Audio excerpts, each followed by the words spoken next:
Hey guys, it's Katie and Anthony at Core Athletic, and we're going to talk about the kettlebell swing. Kettlebell swing, most of the time people hurt their lower back. If you're hurting your lower back in a kettlebell swing, you're doing it wrong.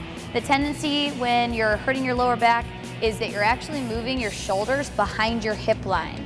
So that's something that we're going to try to avoid. We're going to talk about key things, where your feet go, and then picking the kettlebell up safely, putting it down. So he's going to set up with his feet in his squat stance or right outside his shoulders. You don't need more room than that. So the wider you are, it's not the better. From there, he's going to bend down with a nice flat back, and he's going to pick it up like a deadlift. So he's going to deadlift the kettlebell. He's going to tip over at the hip. This is going to be his load position for when he swings. He's going to let the kettlebell go in, and then he's going to drive through the hips and let the kettlebell lock out over his head. So show us a few kettlebell swings. So you see that his chest is staying up nice and tall.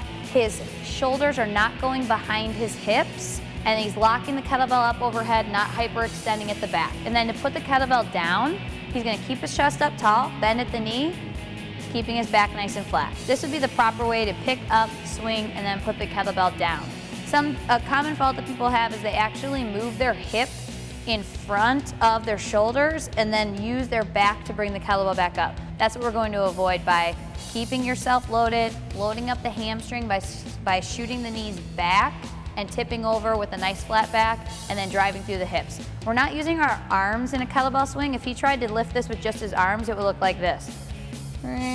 Wrong. So we're going to try to swing it up with the hips and then catch it up overhead.